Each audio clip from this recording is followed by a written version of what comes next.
পাঠ করছি বনফুলের গল্প খুড়ো। খুড়োর জন্য সকলেই চিন্তিত হইয়াছিলাম। খুড়োর সহিত আমাদের রক্তের কোনো সম্পর্ক নাই, কিন্তু খুড়োর মতো আপনার লোকও আমাদের বড় বেশি ছিল না।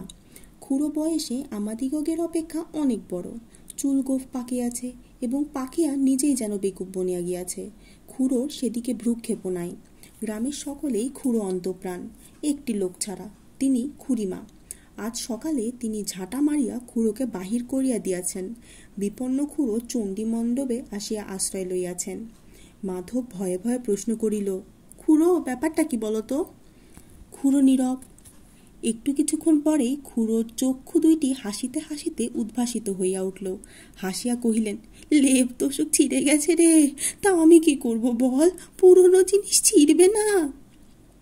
বেশ তো, নতুন লেপ তোষক করান আবার। পাগল হয়েছিস তোরা? ওই লেপ তোষকে বেশ চলে যাবে এবছর। তাছাড়া টাকাই বা কোথায়? যা যা, ওসব আমাদের নিত্য লেগে থাকে, একটু পরেই মিটে যাবে। যা, বাড়ি যা তোরা। আমরা চলে এলাম, কিন্তু বাড়ি গেলাম না, খুড়িমার কাছে গেলাম। খুড়িমা যাহা বলিলেন তাহা অপ্রিয় হইলেও সত্য কথা। গত 3 বৎসর যাবৎ তিনি বলিয়া বলিয়া হার মানিয়া গিয়াছেন। লেপ তোষক সম্পর্কে ঔদাসীন্য খুঁচাইতে পারেন নাই। তোমরাই দেখো না বাছা, এই লেপ তোষক গায়ে দেওয়া যায় না। এই তোষকে মানুষ শুতে পারে? সামনে দুরন্ত শিখ, পোড়ামুখো, নিজেই যে নিউমোনিয়া হয়ে মরবে সে খেয়াল তো নেই। বলে একটি মুখ হাসি হাসি করে হেসে বলবে, ওতেই চালিয়ে নাও না এই বছরটা, ছাটা মারি অমন হাসি মুখে, কচি খোকা। লেপ তোষকের অবস্থা দেখিলাম আসলেই জরাজীর্ণ। নবাবগঞ্জের জমিদারের মৃত্যু হওয়ার পর থেকে খুড়োর অবস্থা সত্যিই খারাপ হইয়াছে। নানা সদ্গুণের জন্য নবাবগঞ্জের জমিদার মহোদয় খুড়োকে যথেষ্ট খাতির করিতেন। তাহার প্রদত্ত 5 বিঘা লাখেরাজ জমি হইতে খুড়োর গ্রাসাচ্ছাদন চলে। তাহার জীবিতকালে খুড়োর অন্যান্য অভাবও তিনি মিটাইতেন। তাহার পুত্র আধুনিক যুবক, এ জাতীয় বাজে খরচ তিনি পছন্দ করেন না। আত্মসম্মানী খুড়ো নবাবগঞ্জের জমিদার বাড়িতে যাতায়াত বন্ধ করিয়াছে। কিন্তু খুড়িমা তো মেয়ে মানুষ, এত সূক্ষ্ম তত্ত্বের ধার ধারে না।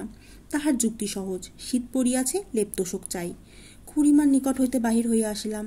সকলে পরামর্শ করিয়া ঠিক করিলাম খুড়োকে এবার শীতে কষ্ট পাইতে দেওয়া যাবে না। 2 টাকা করিয়া দিলে লেপ তোষক হইয়া যাইবে। চণ্ডী মণ্ডপে ফিরিয়া গিয়া দেখি খুড়ো পাড়ার একদল ছেলের সহিত মহা উৎসাহে গুলি খেলিতেছেন। আমাদের দেখিলেন, বলিলেন, কিরে, আবার ফিরে এলি তোরা? শুনুন। খুড়ো উঠিয়া আসিলেন। কি? তাহার হাতে 20টি টাকা দিয়া বলিলাম, আপনি আজই শহরে চলে যান, লেপ তোষক করিয়া আনুন। টাকা পেলি কোথায় রে? সে পরে বলবো, 11টায় বাস ছাড়বে, ওইটাতে চলে যান আপনি। সন্ধে নাগাদ লেপ তোষক হয়ে যাবে, 9টার বাসে ফিরতে পারবেন, যান। তার মানে? না না, যান আপনি। ও লেপ তোষকে আর এবছর চলবে না, আপনি যান তো, বুঝলেন? খুড়োর হাতে নোট 2টা গুজিয়া দিয়া আমরা চলিয়া আসিলাম। একবার পিছু ফিরিয়া দেখিলাম, বিস্মিত খুড়ো নোট 2টি হাতে নিয়ে দাঁড়াইয়া আছে। সন্ধ্যা উত্তীর্ণ হইয়াছে। ভাবলাম খুড়ো নিশ্চয় এতক্ষণে ফিরে আসছেন।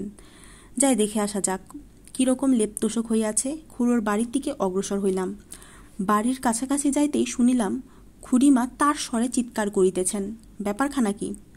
আমি বাড়িতে ঢুকিতেই খুড়ো হাসিয়া বলিলেন, দেখ তো ভাই, জিনিসটা ভালো হয়নি? 18 টাকায় এমন জিনিস কি পাওয়া যায়? দেখি খুড়ো সেতার হাতে বসিয়া আছেন।